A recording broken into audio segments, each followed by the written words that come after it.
Hello and welcome everybody to New Earth Consciousness. I am so excited to have Tanner Bergsma, who is a 22-year-old Canadian force of nature, TEDx speaker, international award-winning author, and autistic activist whose story reads like a revolution in motion. From surviving homelessness at 17 to leading global conversations on justice, unity, and healing. Tanner has transformed adversity into advocacy and with fearless purpose. Diagnosed with autism in 2024, he now wields his voice as both a sword and a shield, cutting through systems of silence while protecting the vulnerable with truth and tenacity. As the founder of Tanner Bergsma Foundation, he's building more than an organization, he's sparking a movement, one grounded in love, powered by resilience, and armed with the radical belief that humanity can and must rise together. His work spans continents, tackling poverty, defending human rights, and uniting people across borders in a fight against greed, power, and control. Tanner's impact echoes far beyond speeches and pages, whether addressing global leaders or lifting up youth who feel forgotten. He is a living embodiment of what it means to rise from the ashes and carry others with you. His mission is clear: build a world where no one is left behind, and do it with a heart of fire. Tanner, welcome. That is quite those words, I have to tell you, as I was reading them, I just got tingles in my body. It's such a powerful message. I feel ignited being here with you to talk about everything that you share. There's so much here and so much power here. And I really hope that people that are watching this can really receive fully what your message and what you have to share. And I hope that it inspires them and motivates them to, make the world a better place, right? Uplift humanity. So welcome. Thank you. So I want to open up the conversation with your journey of transformation. You said that you were homeless at age 17. It was 18 actually. I was trying to correct that. Oh, it was 18. Okay. Sorry, I couldn't see you because I was reading what was written. Um, Yeah, so tell us about that. Tell us about how because you and I talked before, of course, before getting on this show, and what you had to share with me as far as the amount of adversity and trauma. It it's uh, remarkable what you have overcome, and I feel like it's more than just overcoming, like you transformed yourself. And so, yeah, let's just open it up there and speak about that. Sure. I,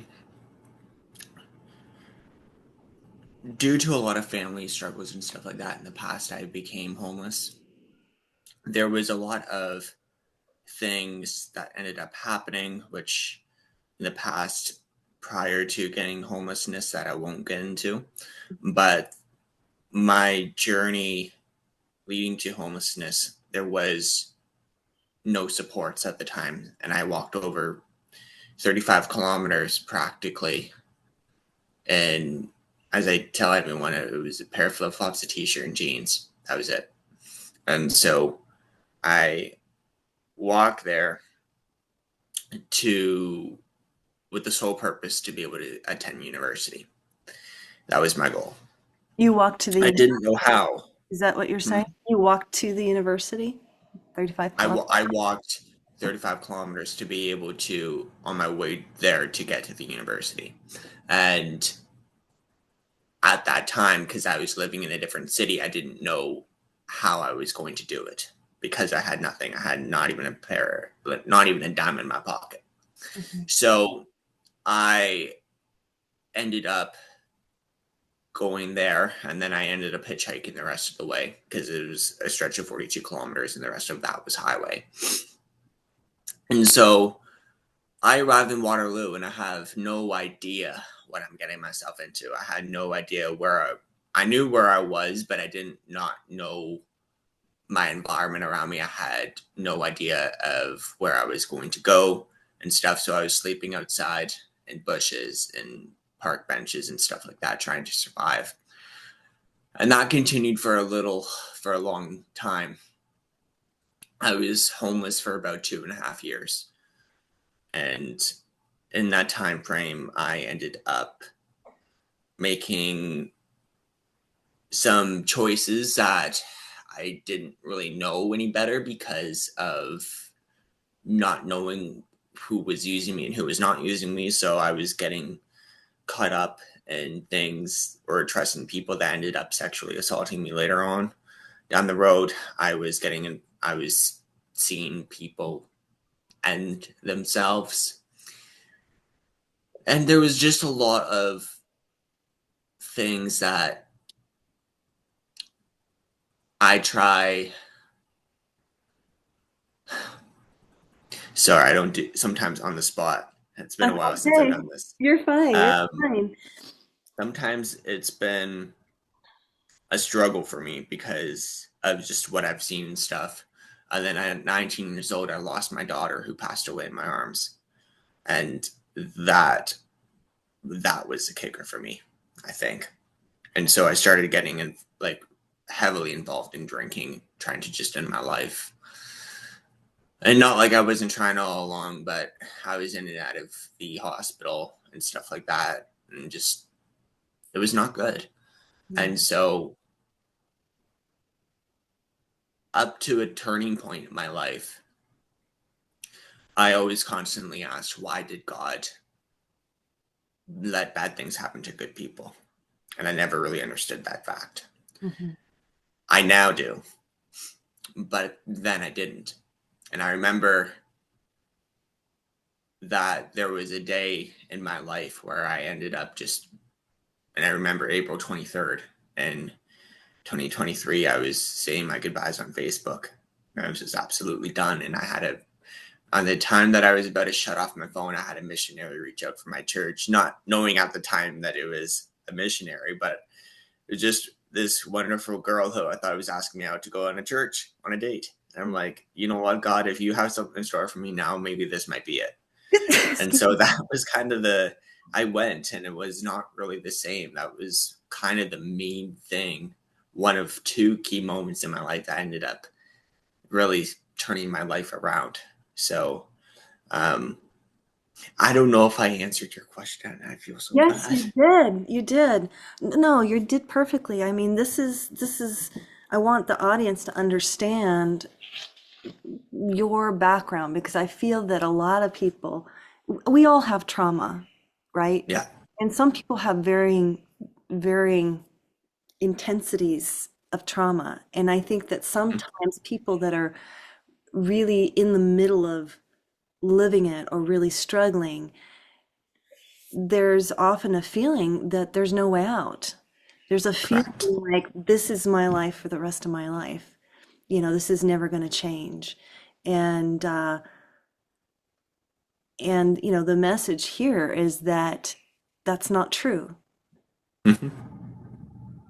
Correct. Right. So I'm curious about this. What kind of awakening did you have to because that is a tremendous amount of the abandonment, the loss, the addiction, whatever, all these things, the abuse that you had to endure. And this, you're talking about this. There was this pivotal point. This woman invited you uh, to go to a church, correct? Hmm. Yeah. So go from there. What happened? What started to happen? So What realizations were you starting to have? before then, and I'll talk about the two key experiences that I had. One of them was a few months prior to that happening. And I remember just feeling so down. I was walking down with a bottle of alcohol in one hand, and I was just, walking down and I was done. And I was near the shelter. I was just walking down, and I was like, you know what, God, if you have any sign that you're here with me, then please show yourself because I'm not feeling you anymore. And that was before my other time, right? So I was walking down, and then probably close to 5 minutes later, I'm walking down. I think I see a coin. I look down, and I see a set of footprints embedded in the concrete. Mm. So I don't know if you know the footprints in the Sam poem. No. Who's that written by? May I read it to you? Yeah.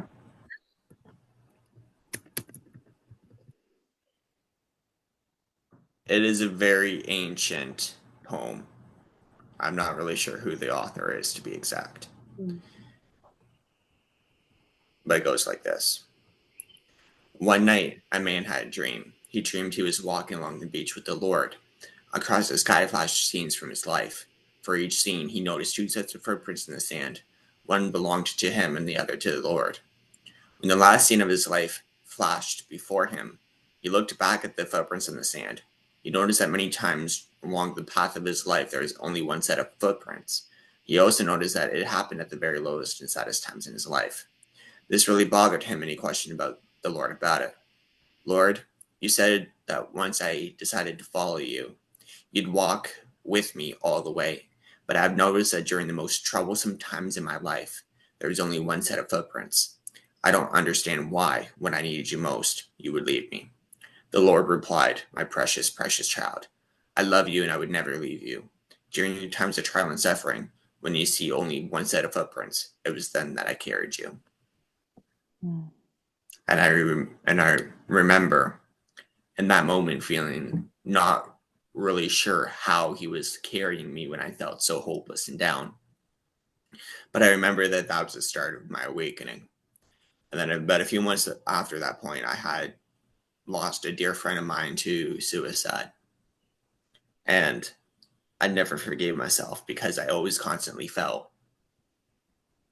She ended up, she was staying at the shelter on that time, and she asked me for help applying for college and stuff like that. And I said I couldn't, but I said, we can go get some smokes at the least and sit down and have a coffee.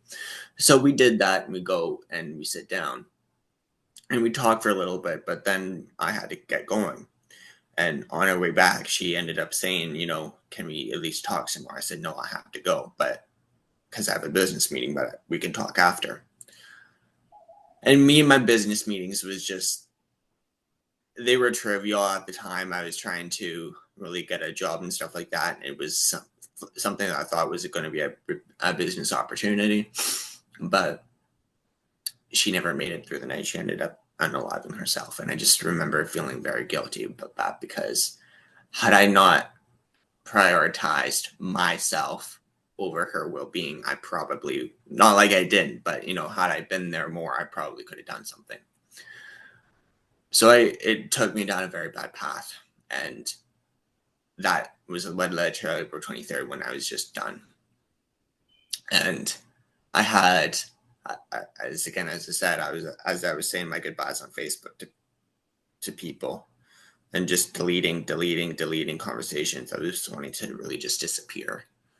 I had my number and everything, and there was a missionary that reached out from my church. It was really weird. It was just, I did not know who she was at first, and I thought she was just another scammer. And then she said, meet me at this address in Kitchener. And I was like, you know what? I'm going to go. If God has anything in store for me, it's going to be now.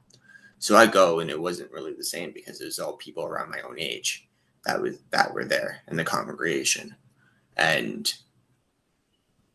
as I began to see that, it started opening doors. I wanted to learn more, but I never really understood.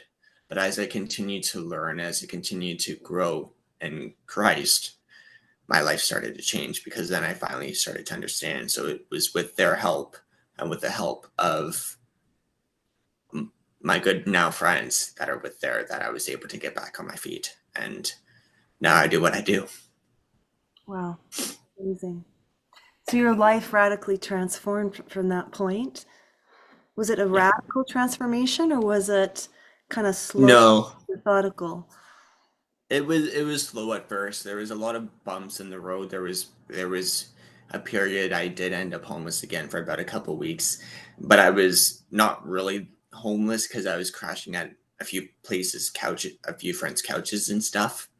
But there was many times it took me almost a year and a half to until very recently to be able to deal with my mental health and stuff because it was just a lot of things happening.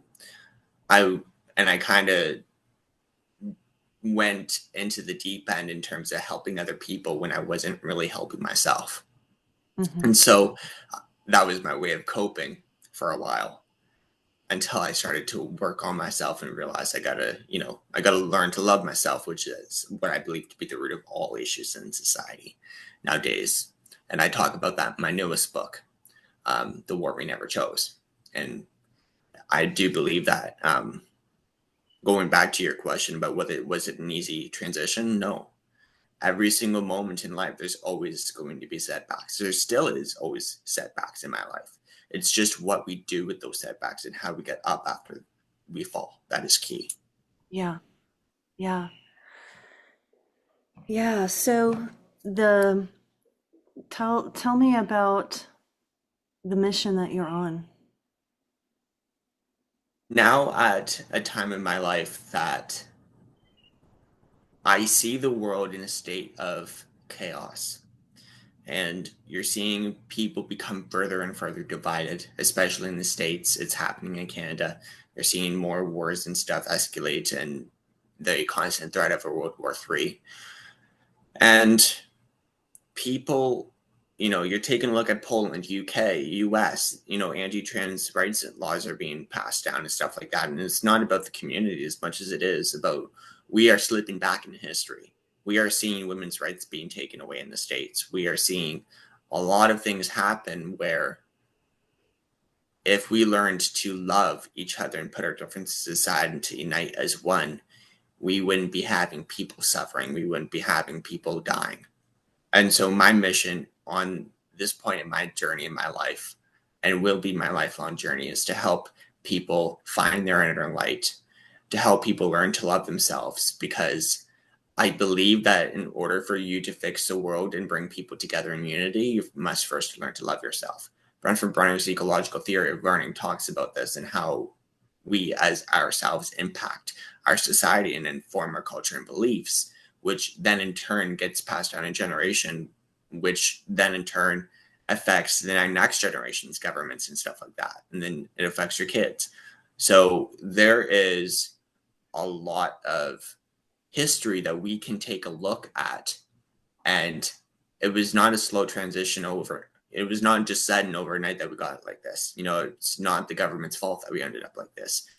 It's multiple generations of teachings of greed, power, and control, which I believe to be the root of our systemic causes and problems in our life. And I, my work on this earth is to help bring people together and to bring people in unity and to stand up for the people's human rights because I believe that everyone has a right to thrive. Everyone wants to feel loved. Everyone wants to feel included. Everyone wants to succeed in their life and have a happy family and have a happy life. And everyone wants to feel loved.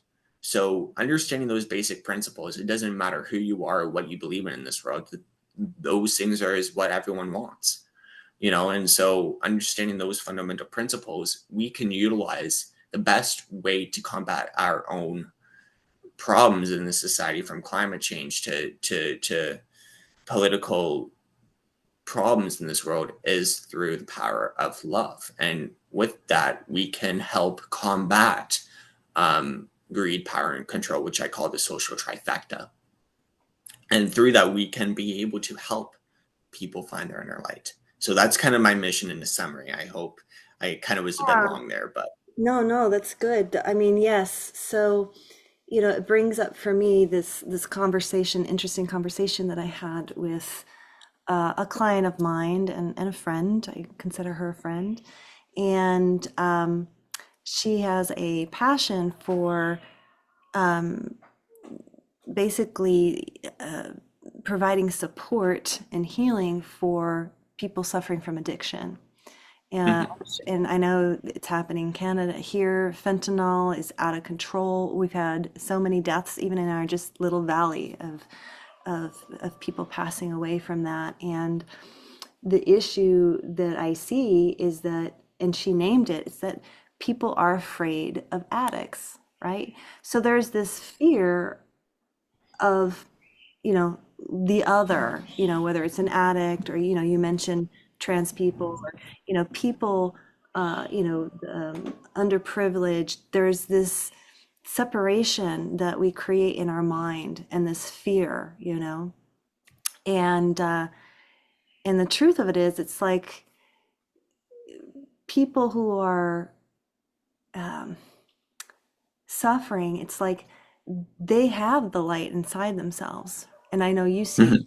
right? Like everybody has this light that's available. It's just been conditioned, we've been conditioned to see ourselves differently, right? We've been conditioned to view ourselves as less than, not good enough, deserving of terrible circumstances, etc., the low self-esteem.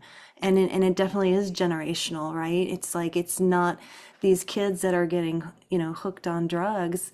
It didn't start with them. It's in their lineage, and and I think you're right. Like the greed, right? We live in this world of there's a mentality of lack.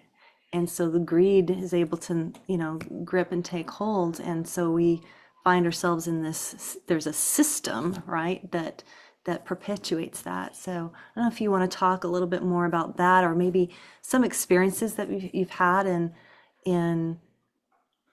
how you've been able to awaken others, essentially.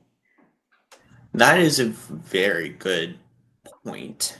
And sure, I don't mind delving into that. I was actually, while you're speaking, I had a couple of thought points of my own branching off of what you said. I think that the problem is not the drugs. Hmm. It's not. The real problem is much deeper than that.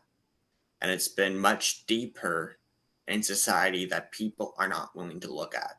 My education, my background is in community psychology, so understanding exactly why we ended up the way that we are as a society and what we need to do differently.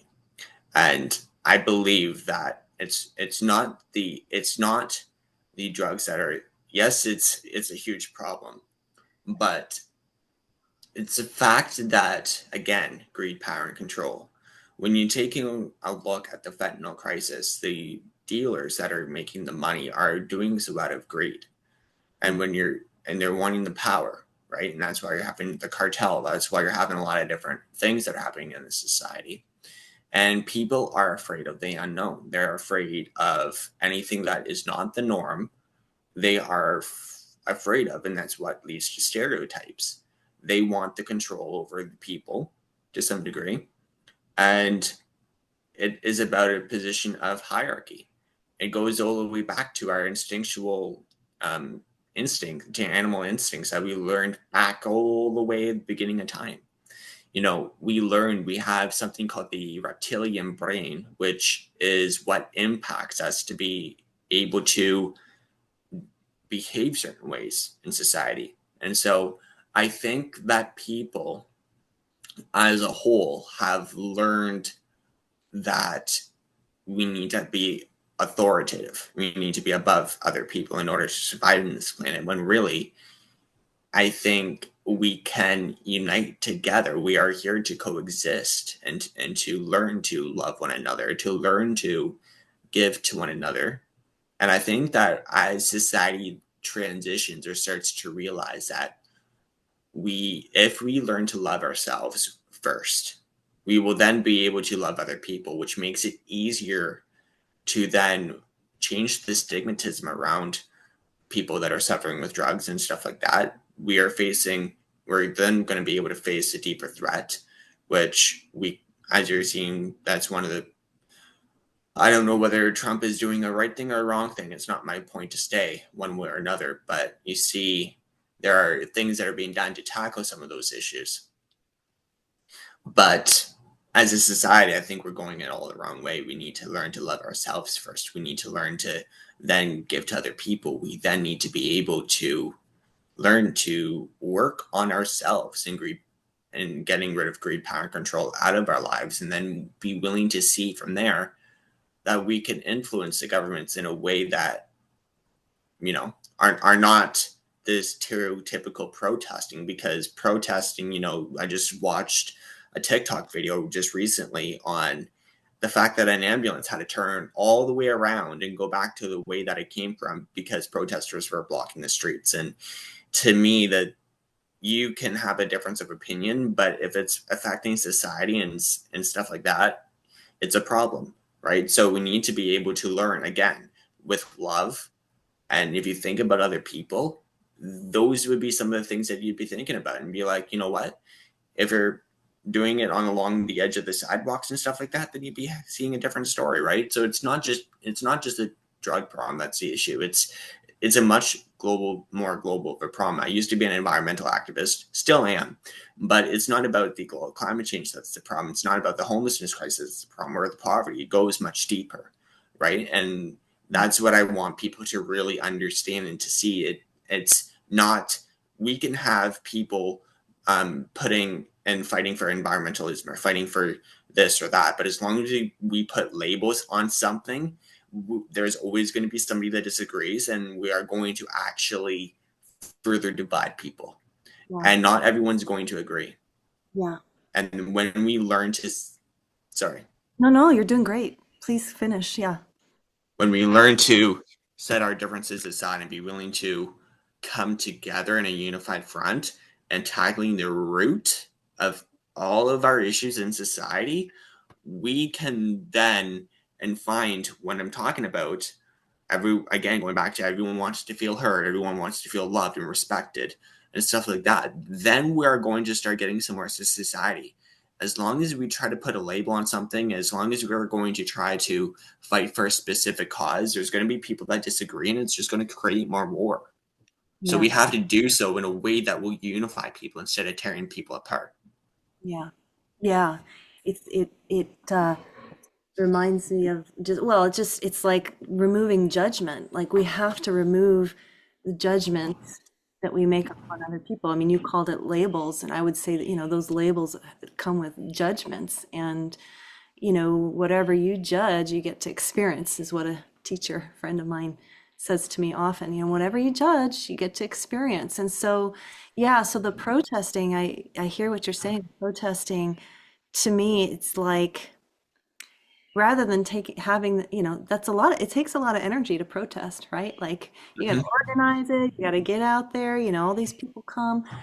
What if you were to take that energy and actually put it towards actually something positive? Like, what do you, okay, so I get you don't like this, and this that's happening. Instead of standing there with a sign, maybe you're supposed to go serve the homeless, go serve, go, you know, plant some trees, like, something other than rally against and just, yeah, Well, I think, just to branch off that point, I don't think that protesting is a bad thing. I think it's how it's done is key. mhm, And I think that people, the world, and the people, no matter who you are, they should be able to have their voices heard. mhm, And they should be able to be respected. They should be able to feel like they have a, a, a way to be able to speak up about what they're feeling. The issue is never about it, it's how it gets done. And yes, being able to, I think the bottom line, being able to seek a solution beyond what they're currently doing. A lot of the protesters and stuff that I know, and I work a lot with some of the movements and stuff that are happening in the States. And I don't really get into what I do because it's very private in terms of what I do, because I'm on the back end of a lot of movements, but I'm one of the co-founders of two global movements. And through that, the things that I always tell people, we got to do so in respect. We got to be able to do so and carry our point home, being in a respectful way. But we need to search for a solution, not trying to criticize and blame other people. And with a lot of blame being thrown around, like, yes, I don't like what Trump's done in a lot of different ways, but it's not, he wasn't born like that. It goes much deeper. And if we can understand the root of that issue, then we're going to start seeking the solution. And what does that solution, what can we do differently? What can we do as a society to uplift one another? And absolutely, I didn't mean to interrupt you, but I wanted to piggyback off that one point. Yeah. No, that's awesome. Um, as we have a few more minutes left. What else would you like to share with us? Like, what else do you want to, what other key points are you wanting to, as part of your message that you want to get across to people? Like, what kind of projects do you have going on? How can people find you? Are there ways to get involved or participate or work with you? Like, what is it that, if you could talk more about that? Absolutely. So I have a nonprofit called the Tanner Bergsma Foundation, and is there to strictly help with advocacy and stuff like that. I am starting up a global nonprofit within the next few weeks that will aim at helping with the poverty across the globe. And so I think I'm not really here to push forward the projects that I work on. I'm here because I want people to understand that the change has to begin within ourselves. You need to take a look at yourself in the mirror and be willing to ask yourself, do I love myself for exactly who I am? It's a great tool that was exercised by Louise Hay in her book Heal Your Body, or it was Heal Your Life. And I think as people, the change needs to start with us. You can find, if you're wanting to get in further contact with me, you can look up my name. I'm always verified on Facebook, Instagram, um, TikTok. I'm everywhere. And if you want to get a hold of me, I'm sure you'll find a way. If you want to email me, tannerbergsmanmedia@gmail.com. But beyond that, just really understanding, get to know that it's not about me, and it's not about any it's not about my project's not about me, because I'm not doing this for me. It's not about me. It's about the people. It's about the fact that there's somebody's mother out there right now, there's somebody's family out right now that is either ending their life. One person every 44 seconds in this world ends their life because of some form or of another, because we are not doing what we need to do as people. And the change cannot happen when we blame. The change only begins when we take a look in the mirror and ask ourselves what we can do to make a change.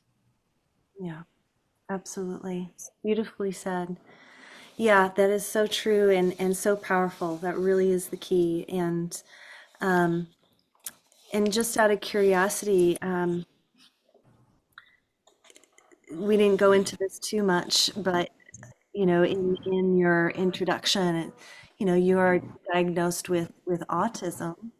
Um, do you find that other once people know that you're autistic, do other autistic people seek you out, or um, you know, do you find that that is something that comes up often?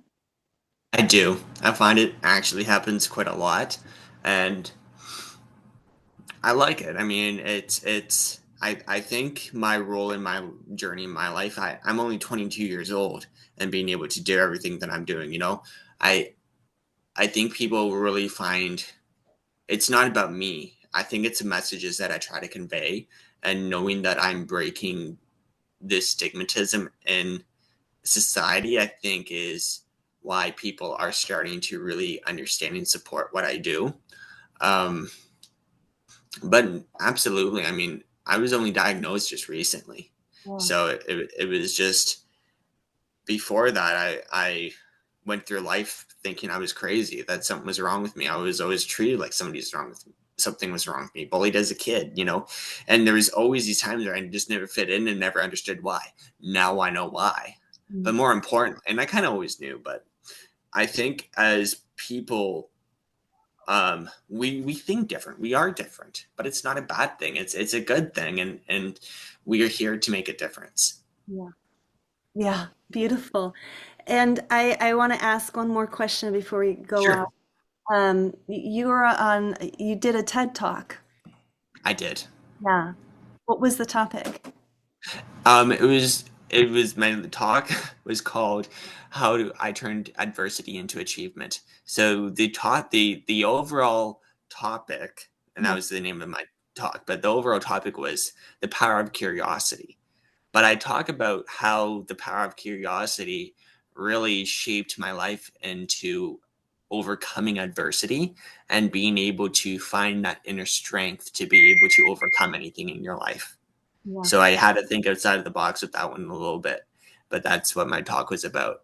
And so people can find that, of course, right, online if they were to Google your If you name. search up, if they search up my name, Tanner Bergsma, they'll be able to find everything about me. I have a Google recognizes me, so when people look at my name, they'll automatically know that I'm an author. They'll be able to find all kinds of information, stuff like that. Um, yeah, Awesome. Beautiful. Well, Tanner, thank you so much for being here, and thanks to the people who are watching.